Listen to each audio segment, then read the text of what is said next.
Welcome back again students in topic of determiner. Dear student, determiner का जो topic था इसमें हमने डिस्कस किया था आर्टिकल डिटरमिनर पर, और मैं ऐसी उम्मीद करता हूँ कि आर्टिकल डिटरमिनर का जो पार्ट है वो आपके अच्छी तरीके से समझ में आ गया हो, जिसमें डेफिनेट और इनडेफिनेट आर्टिकल डिटरमिनर्स के बारे में हमने डिस्कस किया था। आज चलते हैं हम इसी टॉपिक को आगे बढ़ाते हैं। डियर स्टूडेंट, मैंने आपको पहले ही बता दिया था कि डिटरमिनर्स के जो टाइप्स होते हैं वो 7 होते हैं, तो हम प्रत्येक टाइप के बारे में डिस्कस करेंगे। आज लेते हैं अपन दूसरा जो टाइप है डेमोन्स्ट्रेटिव डिटरमिनर, उसके बारे में। Dear student, this that these and those are demonstrative adjectives. ये आपके क्या होते हैं? डेमोन्स्ट्रेटिव एडजेक्टिव बोल दीजिए या डेमोन्स्ट्रेटिव डिटरमिनर्स होते हैं। कौन से? This that these and those. They are used before a noun that points to definite object. ये उस नाउन से पहले किए जाते हैं, उस नाउन को पॉइंट आउट करने के लिए किए जाते हैं जो किसी ऑब्जेक्ट को डेफिनेट करता है, निश्चित करता है या किसी ऑब्जेक्ट की ओर पॉइंट आउट करता है। Dear student, this and that are used with singular nouns. इसमें दिस और दैट का यूज जो किया जाता है वो सिंगुलर नाउन के लिए किया जाता है। This and that are used to refer to nearby object. दूसरी बात आपको ये ध्यान रखनी है कि दिस और दैट का जो यूज किया जाता है वो नज़दीक में रखी हुई कोई भी जो ऑब्जेक्ट होती है उसको पॉइंट आउट करने के लिए किया जाता है, उसकी ओर संकेत करने के लिए किया जाता है। Whereas these and those are used with plural nouns, जबकि दीज और दोज का यूज है वो प्लूरल नाउन के लिए किया जाता है। These and those are used to indicate distinctive object.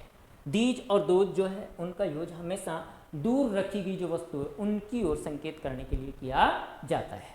ठीक है, अब मैं बता दूं आपको, दिस और दीज ये सिंगुलर में, दिस और दीज बेटे, दिस और दीज जो है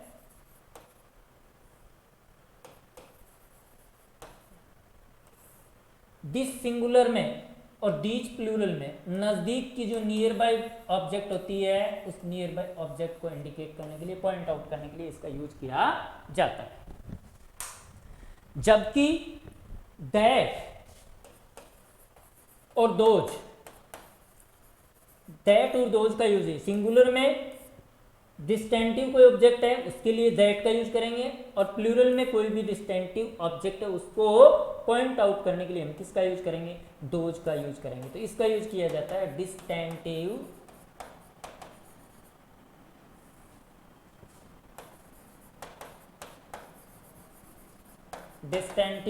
ऑब्जेक्ट को पॉइंट आउट करने के लिए।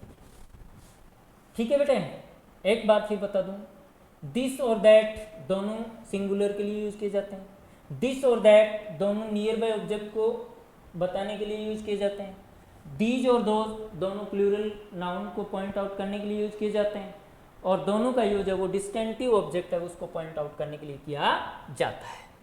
अब जैसे एग्जांपल देखिए, this book is mine. This book is mine, ये किताब मेरी है। नियर बाय ऑब्जेक्ट है, बुक सिंगुलर है, हम किसका यूज करेंगे? दिस का। ऐसे ही बुक सिंगुलर है और दूर में सिंगुलर कोई ऑब्जेक्ट है जो डिस्टेंटिव है, तो उसको हम किससे बताएंगे? दैट से। दैट बुक इज योर्स, वो पुस्तक तुम्हारी है। इसी तरीके से प्लूरल में कोई भी नियर बाय ऑब्जेक्ट है, जैसे ये किताबें हमारी हैं तो इसके लिए आएगा दीज बुक्स आर अवर्स। और अगर दूर के लिए कोई भी जैसे ऑब्जेक्ट रखा हो उसको पॉइंट आउट करने के लिए हम क्या बोलेंगे प्लूरल में? Those books are yours. ठीक है, आई लाइक दिस बॉय, मैं इस लड़के को पसंद करता हूँ। आई लाइक दैट बॉय, मैं उस लड़के को पसंद करता हूँ। ठीक है, I like these boys, I like these boys, मैं उन लड़कों को पसंद करता हूँ। आई लाइक दोज बॉयज, मैं उन लड़कों को पसंद करता हूँ। तो यहाँ पर हमेशा आपको ये ध्यान रखना है बेटे, दिस, ये यहाँ पे बताई हुई बातें देख लीजिए, दिस और दीज नियर बाय ऑब्जेक्ट के लिए ये सिंगुलर में, ये प्लूरल में नियर बाय कोई होती है उसको इंडिकेट करते हैं। ये दोनों डिस्टेंटिव को करते हैं सिंगुलर में दैट से और प्लूरल में किससे? दोज से। तो आप डेमोन्स्ट्रेटिव डिटरमिनर्स के बारे में समझ गए होंगे। डेमोन्स्ट्रेटिव डिटर्मिनर्स का यूज समझ गए होंगे, कोई दिक्कत है तो बताइए, नहीं होगी शायद। चलते हैं हम आगे की ओर। इसके बाद में आता है पॉजेसिव डिटर्मिनर। पॉजेसिव डिटर्मिनर जो होते हैं ये आपके होते हैं my, our, your, his, her, its, their, ones और पॉजेसिव केज ऑफ प्रोनाउन। ये प्रोनाउन की पॉजेसिव केज होती हैं। These are used with singular nouns and plural nouns to show the connection with them। ये नाउन जो singular और plural ये दोनों, ये जो पॉजेसिव जो मैंने आपको बताया डिटर्मिनर्स, ये ऐसी सिंगुलर और प्लूरल नाउन्स जो हैं उनके साथ में यूज किए जाते हैं, उनके साथ में संबंध दर्शाने के लिए। ठीक है, जैसे नाउन पर पोजेस, सो सीधी सी बात बताऊं, कोई भी नाउन होती है उसके साथ में स्वामित्व है उस पर, उस नाउन पे ऑनरशिप को शो करने के लिए हम पॉजेसिव डिटर्मिनर्स का यूज करते हैं। जैसे माई मदर, मेरी माँ, माँ पे हम पोजेस कर रहे हैं किससे, माई से। आवर चाइल्ड, हमारा बच्चा, तो यहाँ पे बच्चे को हम आवर से पोजेस कर रहे हैं। हर बुक्स, उसकी किताबें। देयर हाउस, उनका घर। इट्स स्मेल, ये हम किससे कर रहे हैं, इनसे इनको पॉजेस कर रहे हैं, तो ये क्या है, पॉजेसिव डिटर्मिनर है। तो पॉजेसिव डिटर्मिनर जो होते हैं ये किसी भी नाउन के ऊपर ऑनरशिप या पोजेशन को शो करने के लिए यूज किए जाते हैं। ठीक है, अब इनमें कुछ एक सिंगुलर पॉजेसिव डिटर्मिनर्स होते हैं, कुछ होते हैं इसमें प्लूरल। तो यहाँ पे माई है, हर है, हिज है, ये सिंगुलर होते हैं। आवर है, दियर है, ये क्या होते हैं यहाँ पे प्लूरल पॉजेसिव डिटर्मिनर होते हैं। तो ये भी आपकी समझ में आ गया होगा। इसके बाद में हम नेक्स्ट आगे चलते हैं नंबरियल डिटर्मिनर्स पे। नंबरियल डिटर्मिनर्स ये संख्यावाची क्या होते हैं, निश्चयात्मक शब्द होते हैं। नंबरियल डिटर्मिनर्स डियर स्टूडेंट कितने टाइप के होते हैं, 3 टाइप्स के होते हैं, कार्डिनल, ऑर्डिनल और मल्टीप्लेक्टिव। कार्डिनल जो होते हैं ये काउंटिंग नंबर्स होते हैं, जैसे 1, 2, 3 से लेकर के 100 तक। इनका यूज ऐसी नाउन से पहले किया जाता है, ठीक है ना। इनका यूज कहाँ किया जाता है, used before a noun. They are adjective that describe the quantity of a noun. ये ऐसे एडजेक्टिव होते हैं जो कि नाउन की क्वांटिटी को डिस्क्राइब करते हैं। जैसे there are 1 kilo orange on table, यानी उस टेबल पर 1 किलो ऑरेंज है। तो यहाँ पे 1 वर्ड जो आपका आ रहा है ना, ये 1 क्या है, ये 1 आपका कार्डिनल नंबरियल डिटर्मिनर है।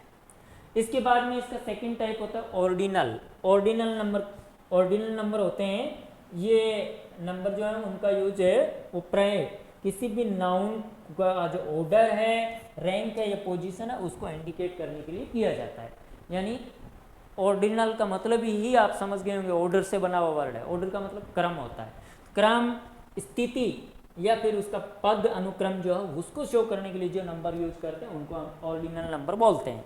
First, second, third, fourth, fifth से लेकर के 100 तक के जो शब्द होते हैं वो आपके ऑर्डिनल नंबर होते हैं। ऑल ऑर्डिनल्स कैरी ए सफिक्स। सारे ऑर्डिनल नंबर जो होते हैं उनके साथ में एक प्रत्यय जुड़ा होता है, एक सफिक्स जुड़ा होता है। जैसे फर्स्ट है तो उसमें एस टी हो गया, सेकंड है तो उसमें एन डी जुड़ा हुआ होता है, थर्ड होता है तो उसमें आर डी जुड़ा होता है, फोर्थ होता है तो उसमें टी एच जुड़ा होता है। तो 100 तक टी एच रहते हैं। तो ये पहचान भी इनकी अलग से हैं, आप ये भी कर सकते हो। तीसरा होता है मल्टीप्लेक्टिव नंबरियल डिटर्मिनर। मल्टीप्लेक्टिव नंबरियल डिटर्मिनर जो होते हैं वो होते हैं मल्टीप्लेक्शन में जो नंबर चलते हैं, गुणात्मक रूप से जो नंबर चलते हैं, जैसे सिंगल है, जैसे डबल है, जैसे थ्राइस है, इस तरीके के जो नंबर होते हैं उनको हम क्या बोलते हैं, मल्टीप्लेक्टिव नंबरियल डिटर्मिनर बोलते हैं। तो इस तरीके से आपके ये जो नंबरियल डिटर्मिनर्स होते हैं ये कितने टाइप्स के होते हैं, ये 3 टाइप्स के होते हैं, कार्डिनल, ऑर्डिनल और मल्टीप्लेक्टिव।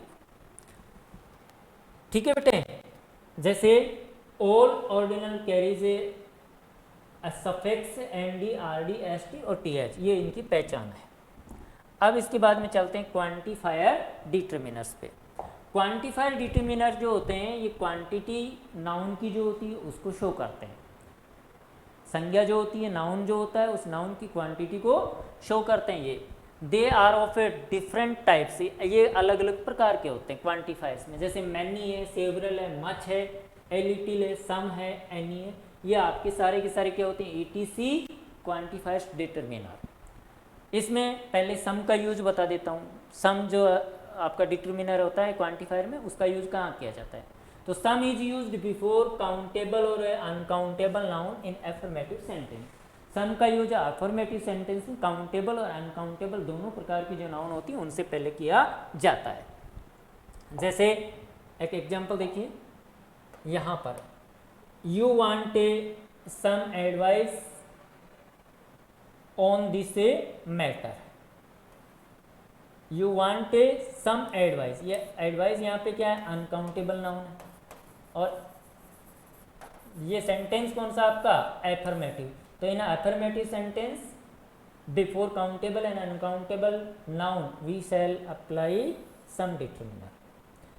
There is some milk in pot, pot में कुछ दूध है, दूध यहाँ पे क्या है आपका, अनकाउंटेबल है, लेकिन ये सेंटेंस क्या है, एफर्मेटिव। तो पहली कंडीशन है सम का यूज है वो अफर्मेटिव सेंटेंस में काउंटेबल और अनकाउंटेबल दोनों टाइप की जो नाउन होती है उनके साथ में किया जाता है।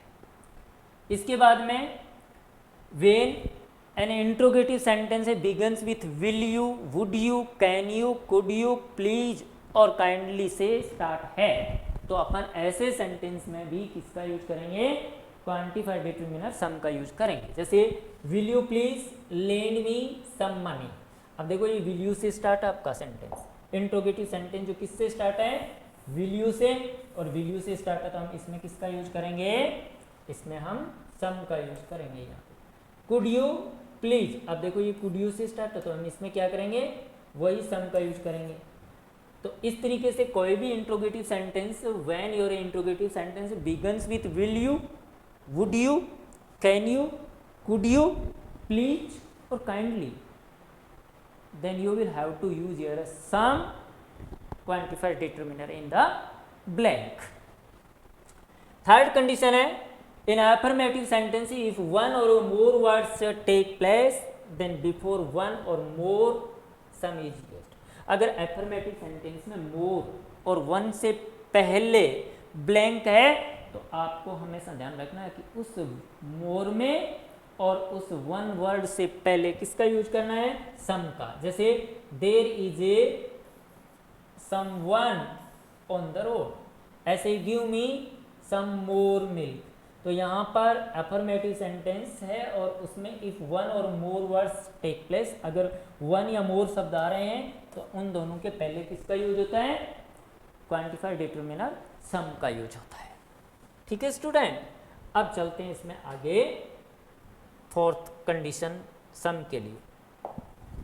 In command indicating sentence some is used. Command indicating sentence जो होते हैं उनमें बेटे हमेशा किसका यूज किया जाता है, सम का यूज किया जाता है। जैसे why don't you take some tea, आप कुछ चाय क्यों नहीं लेते हो, तो ये क्या है, कमांड इंडिकेटिंग सेंटेंस है। पहचान क्या होती है, ऐसा सेंटेंस जो होता है इंट्रोगेटिव नेगेटिव फॉर्म में होता है, और इंट्रोगेटिव नेगेटिव फॉर्म में कोई सेंटेंस होता है तो वो कमांड इंडिकेटिंग सेंटेंस होता है। ऐसे सेंटेंस में हम कौन सा डिटरमिनर यूज करेंगे, क्वांटिफायर डिटरमिनर सम यूज करेंगे। तो ये सम की 4 कंडीशंस थी। अब चलते हैं इसमें एनी का यूज लेते हैं, ये भी क्वांटिफायर डिटरमिनर एनी। तो इन इंट्रोगेटिव और negative sentence we shall always use any. जैसे he did not eat any meat, ये आपका केवल नेगेटिव सेंटेंस है, और केवल नेगेटिव सेंटेंस है तो आप क्या यूज करोगे इसमें, any. He did not eat any meat. Have you read any novel, ये इंट्रोगेटिव सेंटेंस था। तो इन इंट्रोगेटिव और नेगेटिव सेंटेंस कौन सा डिटरमिनर आता है, क्वांटिफायर डिटरमिनर एनी का यूज किया जाता है। इसके बाद में हम चलते हैं नेक्स्ट आगे। देखिए इसमें हमारे पास में है ये नेगेटिव फॉर्म को शो करने वाले वर्ड्स हैं।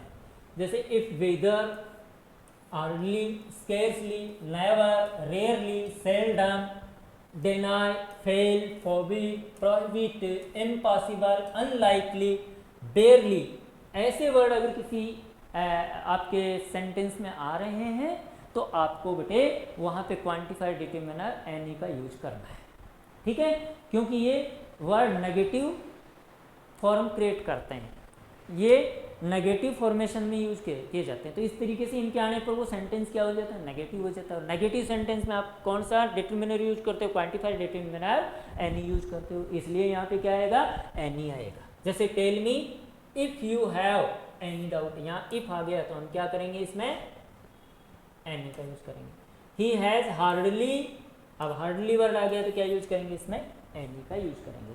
तो you will have to mind here, if you have, if, whether, hardly, scarcely, never, rarely, seldom, deny, fail, forbid, prohibit, impossible, unlikely, barely, etc. words in a sentence, then you will have to apply here any determiner.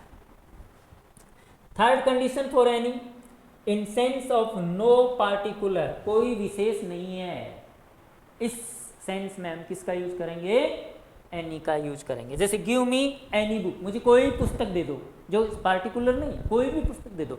तो यहाँ पर in sense of no particular के लिए हम किसका use करेंगे, quantified determiner any का use करेंगे। अटेम्प्ट एनी 5 क्वेश्चन, कोई 5 क्वेश्चन अटेम्प्ट कीजिए। तो यहाँ पर नो पार्टिकुलर, कोई पार्टिकुलर नहीं है कि आप यही क्वेश्चन करें, कोई 5 कीजिए, कोई एक, कोई भी, ठीक है ना। सेंस ऑफ नो पार्टिकुलर में हम किसका यूज करेंगे, एनी का यूज करेंगे बेटे। अब इसके बाद में क्वांटिफाइड डिटरमिनर्स में आता है use of a few, few, the few, little, a little और द लिटिल। यहाँ पे हम देखिए डिवीजन कर लेते हैं बेटे, ये 2 फैमिली बना लेते हैं अपन। एक फैमिली किसकी हो गई, फ्यू ग्रुप की हो गई, दूसरी फैमिली कौन सी हो गई, लिटिल ग्रुप की हो गई, ठीक है। ये हमारे पास में क्वांटिफाइड डिटरमिनर्स में 2 फैमिलीज हो गई, एक फ्यू फैमिली और एक लिटिल फैमिली। यहाँ पर पहले मैं इन दोनों के बीच में डिफरेंस बता देता हूँ। लिटिल फैमिली और फ्यू फैमिली के बीच में क्या डिफरेंस होता है। लिटिल फैमिली कहाँ आती है, फ्यू फैमिली कहाँ आती है बेटे। Few family will be used before plural countable noun. Few family का प्रयोग हमेशा कहाँ किया जाता है, प्लूरल काउंटेबल नाउन से पहले किया जाता है। And little family will be used before uncountable noun, और लिटिल फैमिली हमेशा अनकाउंटेबल नाउन से पहले आती है। तो इस तरीके से यहाँ दोनों के बीच में डिफरेंस है। जैसे वोमेन काउंटेबल प्लूरल है, फ्यू आ गया। ऐसे ही स्टूडेंट्स काउंटेबल है, प्लूरल है, फ्यू ग्रुप आ गया, ए फ्यू आ गया। अब ये कोई जरूरी नहीं है कि ए फ्यू है, यहाँ पे फ्यू भी आ सकता है, इसके पहले द फ्यू भी आ सकता है, पर ग्रुप कौन सा आएगा, फैमिली कौन सी आएगी, फ्यू वाली आएगी। यहाँ पे ये अनकाउंटेबल है, मिल्क, लिटिल आ गया। होप अनकाउंटेबल, ए लिटिल रख दिया। नॉलेज अनकाउंटेबल है, द लिटिल रख दिया। तो इस तरीके से if you have here a plural countable noun and the sentence before after blank, you will have to use here a few family. And if you have here an uncountable noun after blank in the sentence, then you will have to use your little family. अब देखते हैं इनका use. Few और little, यहाँ पे एक बात बता देता हूँ, दोनों का जो अर्थ होता है बेटे वो क्या होता है। फ्यू और little is use to show the sense of a negativity, ये नेगेटिविटी के सेंस को इंडिकेट करने के लिए यूज किए जाते हैं। Not many but hardly any इनका मीनिंग होता है। जैसे few man reach the age of 100 year, कुछ ही लोग 100 साल की उम्र तक पहुंचते हैं, यानी नॉट मैनी बट हार्डली यानी नेगेटिव सेंस इंडिकेट कर रहे हैं, नए के बराबर लोग, नए के बराबर लोग ही तो पहुंचते हैं 100 तक की उम्र में। तो यहाँ पे नेगेटिव सेंस को इंडिकेट किया जा रहा है, not many but hardly any के मीनिंग को इंडिकेट किया जा रहा है। तो यहाँ पे मैन जो है यहाँ पे एनी एन प्लूरल कर लेना भाई, यहाँ पे मिसप्रिंट हो गए। तो few man reach the age of 100, few आएगा यहाँ पे। ऐसे I have little time for playing, मैं खेलने के लिए नए के बराबर समय रखती हूँ, मेरे पास में खेलने के लिए क्या है, नए के बराबर। Not many but hardly any time है, तो यहाँ पे हम क्या किसका यूज करेंगे, लिटिल का। तो इस तरीके से आपका फ्यू और लिटिल दोनों जो वर्ड हैं वो कौन सा मीनिंग इंडिकेट करते हैं, not many but hardly any को इंडिकेट करते हैं, यानी क्या शो करते हैं, the sense of a negativity को इंडिकेट करते हैं, इस सेंस को दिखाते हैं। इसके बाद में है ए फ्यू और ए लिटिल, इन दोनों का जो हिंदी में अर्थ होता है वो होता है कुछ या थोड़ा। A few a little is use to show the sense of a possibility in a sentence, ठीक है, एक सेंटेंस में कुछ संभावनाओं को दर्शाते हैं, कुछ के अर्थ को दिखाते हैं, संभावना शो करते हैं। यहाँ पे पर्सन देखिए काउंटेबल प्लूरल है, तो हमने इसके पहले क्या लगा दिया, a few person can write correct English, यानी करेक्ट इंग्लिश जो है वो कुछ लोग लिख सकते हैं। तो कुछ लोग जो है वो प्रोपोर्शंस में जितने लोग होते हैं उनके अनुपात में वो क्या होते हैं, नॉट मैनी, ज़्यादा नहीं होते, बट सम कुछ होते हैं। A little knowledge is a dangerous thing, आधा अधूरा ज्ञान जो होता है, कुछ ज्ञान होता है वो खतरनाक होता है, तो ये पता ही है, बिल्कुल होता है उसमें व्यक्ति पागल होता है, और कुछ विशेष होता है उसमें व्यक्ति बुद्धिमान होता है। तो बीच का ज्ञान क्या होता है, खतरनाक होता है। बीच के ज्ञान के लिए हम क्या लिखेंगे, ए लिटिल। तो यहाँ पे ए लिटिल और ए फ्यू, ये दोनों जो आपके क्वांटिफायर डिटरमिनर है वो क्या शो करते हैं, show the sense of a possibility. Positivity कह दीजिए, पॉसिबिलिटी कह दीजिए, सकारात्मकता को, इनका अर्थ कुछ या थोड़ा होता है, कुछ या थोड़ा, और इनका अर्थ क्या होता है, न के बराबर। अब इसमें आता है तीसरा, द फ्यू और द लिटिल। देखिए द फ्यू और द लिटिल का यूज कहाँ किया जाता है बेटे, द फ्यू और the little is use to show the sense of a complete, ये पूर्णता के अर्थ को दर्शाते हैं, ठीक है। The few the little is used in a double closed sentence, इनकी एक पहचान और होती है, द लिटिल और द फ्यू हमेशा उसी सेंटेंस में यूज किए जाते हैं जहाँ सेंटेंस की डबल क्लोज होती है। अब काउंटेबल नाउन है और डबल क्लोज है सेंटेंस की, तो हम क्या करेंगे, प्लूरल काउंटेबल है तो द फ्यू का यूज कर देंगे, और अनकाउंटेबल नाउन है, डबल क्लोज सेंटेंस है, तो हम उसमें द लिटिल रख देंगे। जैसे the few friends he had, एक क्लोज यहाँ तक हो गई। दूसरी है deserted him when he was in trouble, तो यहाँ पे डबल क्लोज सेंटेंस है, एक क्लोज यहाँ हेड तक हो गई, दूसरी क्लोज यहाँ पे ये हो गई। फ्यू फ्रेंड्स ही हैड, थोड़े बहुत दोस्त जो है रखता था, यहाँ पे हेड एक्जल्टी नहीं है, मैन है, मैन वर्ब का काम कर रही है, रखता था। और ये दूसरी डेजर्टेड, वीरान कर गए, छोड़ के चले गए, ये दूसरी वर्ब है, यहाँ से सेंटेंस दूसरा स्टार्ट है। डबल क्लोज सेंटेंस है, ब्लैंक के बाद की जो नाउन है वो क्या है, फ्रेंड्स, प्लूरल काउंटेबल है, तो क्या लगाएंगे, the few. He wasted the little money he had, अब देखिए वही डबल क्लोज सेंटेंस है, ब्लैंक के बाद की नाउन मनी अनकाउंटेबल है, तो हम क्या लगाएंगे इसमें, द लिटिल। तो इस तरीके से द फ्यू द लिटिल का यूज किया इसके लिए किया जाता है, to show the sense of complete, पूर्णता के अर्थ को दर्शाने के लिए किया जाता है। और द फ्यू और the little is used in a double closed sentence, ये हमेशा डबल क्लोज सेंटेंस में ही यूज किए जाते हैं, ठीक है बेटे। अब चलते हैं इसमें हम नेक्स्ट आगे।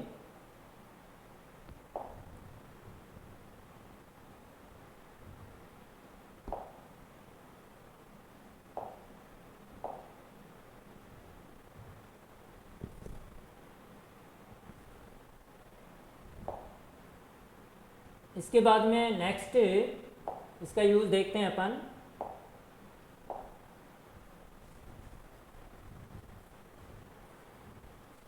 द फ्यू द लिटिल का यूज है वो कंप्लीट, पूर्णता को दर्शाने के लिए किया जाता है, ये हमने पढ़ ही लिया है। अभी एक दूसरा और निकालता हूँ मैं इसका,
चलिए स्टूडेंट्स, अपन डिस्कस कर रहे थे क्वांटिफाइड डिटरमिनर्स पर, जिसमें हमने little, a little, the little, few, a few, the few का यूज पढ़ा था। आज क्वांटिफाइड डिटरमिनर्स में हम आगे डिस्कस करते हैं use of many and several. Many और सेवरल का यूज किस तरीके से किया जाता है। देखिए, many and several are use to suggest numbers. इन दोनों का यूज है वो नंबर को सजेस्ट करने के लिए किया जाता है, संख्या दर्शाने के लिए किया जाता है। They are used with countable nouns. इनका यूज हमेशा काउंटेबल प्लूरल नाउन से पहले किया जाता है। मैनी और सेवरल, ठीक है ना। काउंटेबल प्लूरल नाउन से पहले इनका यूज किया जाता है। काउंटेबल में भी आप याद रखिए प्लूरल होनी चाहिए। कौन सी नाउन? प्लूरल नाउन से पहले। तो काउंटेबल प्लूरल नाउन जब आपके पास में है तो अपन उसके साथ में किसका यूज करेंगे? हम उसके साथ में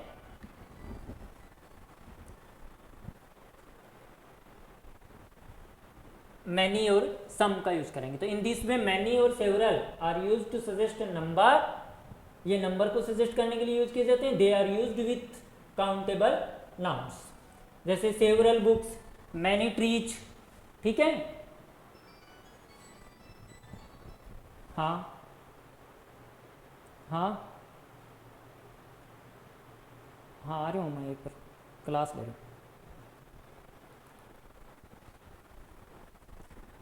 जैसे सेवरल बुक्स, मैनी ट्रीज, ठीक है, इस तरीके से। तो इनका यूज है वो किसके लिए किया जाता है? नंबर को सजेस्ट करने के लिए। और नंबर भी कौन सा? Countable plural number. Much and a little indicate quantity. यहाँ पे मच और ए लिटिल जो है वो किसको इंडिकेट करते हैं? क्वांटिटी को, मात्रा को इंडिकेट करते हैं। They are used with countable nouns. जैसे ए लिटिल बॉय, ठीक है, हाउ मच वाटर। तो इस तरीके से क्या कर रहे हैं? ये क्वांटिटी को इंडिकेट करने के लिए यूज किए जाते हैं। Some and any can be used with both countable and uncountable nouns. दोनों का यूज है वो काउंटेबल और अनकाउंटेबल के लिए किया जाता है। They are use to refer to both quantity and number. Some भी क्वांटिटी और नंबर्स के लिए यूज किया जा सकता है, और जब बोथ है वो भी किसके लिए यूज किया जा सकता है? क्वांटिटी और नंबर के लिए यूज किया जा सकता है। They are used in affirmative sentence. इनका यूज हमेशा अफर्मेटिव सेंटेंस में किया जाता है। And they can be used in a interrogative sentence also. जैसे I need some books to read, affirmative sentence है। Do you need any help, ये आपका इंट्रोगेटिव, तो एनी का यूज किया है। इसमें क्या आ गया?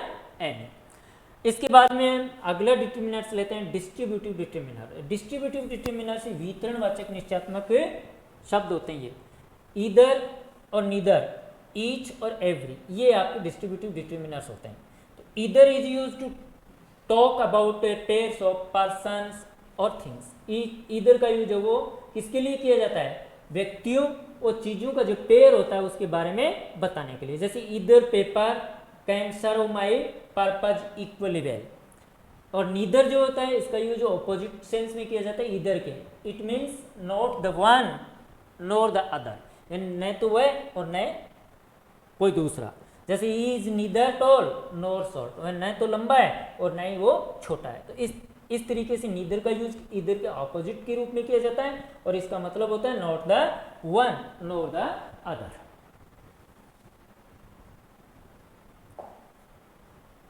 इंट्रोगेटिव डिटरमिनर्स लेते हैं, लास्ट है। Determiners that help to ask questions may be describe as interrogative. यानी जो क्वेश्चन पूछने के लिए यूज किए जाते हैं, ऐसे डिटरमिनर्स को हम क्या कहते हैं? इंट्रोगेटिव डिटरमिनर्स कहते हैं। What, which, whose, how much and how many are your interrogative determinants. जैसे which book, whose pen, how many boys, which class, these are your interrogative determinants. ये आपके क्या हो गए? interrogative determinants हो गए। एक ये अपन पढ़ रहे थे डियर स्टूडेंट, डिस्ट्रीब्यूटिव डिटरमिनर्स में ईच और एवरी। ईच और एवरी, तो देखिए ईच का जो यूज है वो एक यूनिट को इंडिकेट करने के लिए किया जाता है, जबकि एवरी का यूज है वो एक ग्रुप को इंडिकेट करने के लिए किया जाता है। तो ये आप नोटिस रखिए। और इस तरीके से आज आपका ये डिटरमिनर्स का जो पार्ट है वो पूरा हुआ। थैंक यू स्टूडेंट्स, हम मिलते हैं कल की क्लास में।